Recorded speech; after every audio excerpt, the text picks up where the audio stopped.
Hey everyone. I'm here to talk about what I did this last week, even though I'm super excited for my trip next week. And I want to let you know, for the next 2 weeks, my schedule might be a little bit weird. It's basically going to depend on if I can find the time to make one of these around the travel and everything else I'm doing. So, I'd say don't expect them, but I'm the type of person who needs to stay busy. So, they might still get made, or I might be doing something else to keep busy. Not sure. So, first off, I'll just go over the animes again. So, I can't believe I said animes, but that's what we got. Seasonals have picked up. Pretty much all the ones I'm following right now are airing. Should be 7 of the 8 of them are airing. And I'm watching 7 of them with Bunny, and 1 of them with Liv. And right now, I'd say the one I'm watching with Liv is still Dandadan, and I think it's still a great time. I had a lot more fun with episode 2 than episode 1, just because it did not have that awful cliffhanger to start off with. I kind of get the social commentary of it, like, now that those characters have actually come up more, but I still think it was an awful cliffhanger to have for season 1. Episode 2 is a lot more fun, and I'm a lot more into it going forward from here. Production is still really fun, so I'm hoping it all stays good from here on out. Then, going over the rest of the seasonals I've seen so far, just very briefly. With Bunny, the biggest one is Watanare. We're both freaks about Terry Mikami works. Just great author that we like a lot. And seeing Watanare get an anime adaptation is actually insane. And I was really pleasantly surprised when it seems like an actual good adaptation. It's a little bit fast, but as far as the actual production, it seems like everything looks pretty good and sounds pretty good. No offense for what Watanare is, I kind of expected it to be a lot sloppier. So I'm really happy with it so far. City was great and pretty much exactly what I expect from the Nishijo author. I like the bold colors a lot, and I do feel like it feels different, but in a way that I like. So it's all good for me. And the one that's hardest to pronounce is probably, I don't even know. Isekai Mokushiroku Minogra or whatever. Now, I've always just called it Minogra, and I never say it out loud, so that's why I feel awkward saying it.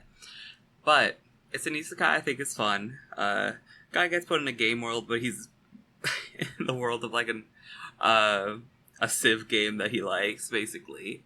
A fantasy setting Civ.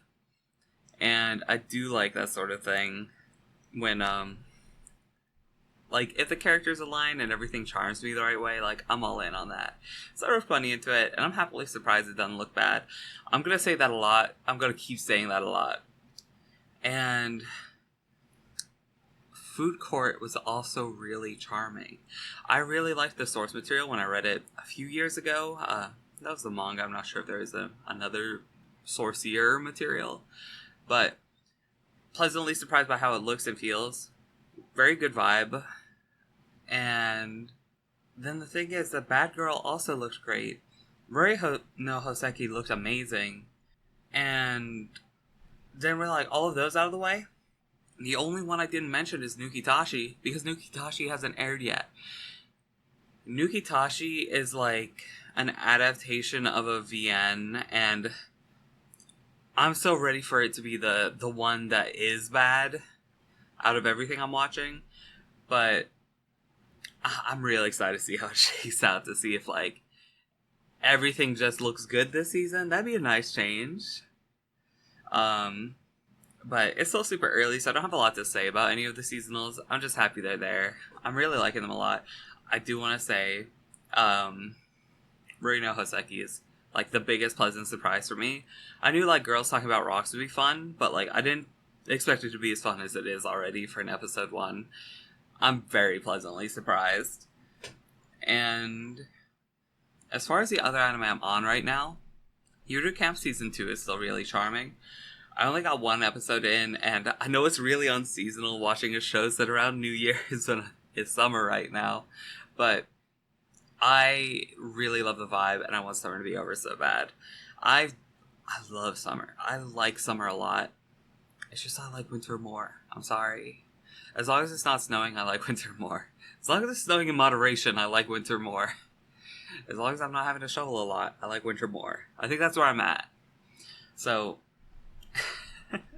I'm the sort of person who in the summer, I get obsessive a little bit about hearing about different, like, heating cooling solutions. And the one I learned about today was geothermal heat pumps specifically. I knew about heat pumps in general. Didn't know that you could just get tubes running through the ground. So, I learned a little bit today. And sadly, it's outside of my budget.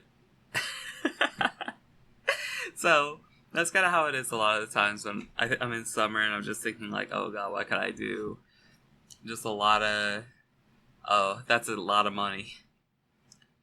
But I'm not going to worry about it too much. I do have a pool, so that's a huge up for me. And then I guess going on from there, gaming-wise, I didn't do a ton, but I am back on Terraria, and I'm playing it with Liv and Ellie. And it's a fun game, so I'm always happy to be back on it.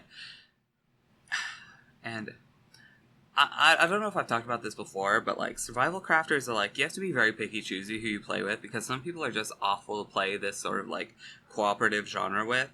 And I don't think I'm one of the best people to play it with, but like I'm not exactly like a rush ahead in progression type person, so I'm hoping it's fun for everyone. I'm having fun so far. And I started doing some angler quests, and it's like, oh, I gotta do the angler quest again, but it's like also kind of like, oh, I get to do the angler quest again. I've heard they're worse in the base game, or maybe just in the past, but at least with Calamity Mod in 2025, I don't think they're that bad.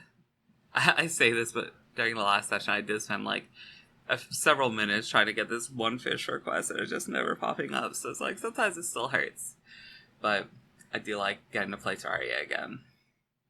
But you know, I also started playing World War Z, I think last week, and I didn't mention. That game is such a perfectly acceptable Left 4 Dead-like, but there's some political aspects that are not the best timed with sort of the state of global affairs. So I'm not going to go into that much, but it's crazy having a video game adaptation of a book I read in middle school actually be good.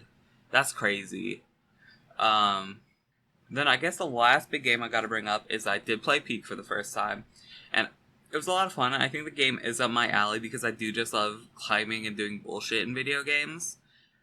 Ever since my World of Warcraft days where you climb the little hill outside of Orgrimmar, and then if you jumped up the right way, you would get stuck on the train, and then you could go out of bounds. I love that stuff. But I do have to make a disclosure. I am part of the 1%, and I did not have to go to the official Discord to find friends to play it with. I played with pre-existing friends. I hope this is not a betrayal that changes our relationship as lazy YouTube diary blogger and YouTube watcher. I just hope y'all stay with me through this trying time. We're gonna make it to the other side. But sort of the last game was I did get to play a bit more Halo Reach with Liv, and I'm really liking it. I think as far as like sort of overall gameplay and level design, it's kind of in this sweet spot where it's like I like what's happening in the story. I like what's happening in the gameplay. All the levels feel like at least pretty good, if not like really good. And so I'd say like I understand people really liking the Halo 1, 2, 3 trilogy, but Reach might be like maybe my favorite Halo game if it sticks to landings in the story. I just think it's got a little bit of everything, like all the strong points from the other ones. So, real happy with it. Then, I do have to also kind of roast myself. It is the week before a trip that has been pretty much set up for the last 2 months, and I'm still just now figuring out, like, last minute plans for it and like last minute purchases, and I'm like, I really should have done this sooner. So if I do complain in the next few videos I make, just let me know that you know that like I deserved it, because completely unforced error, frankly. But that's about all I had to say right now, and in general, I'm feeling really good right now.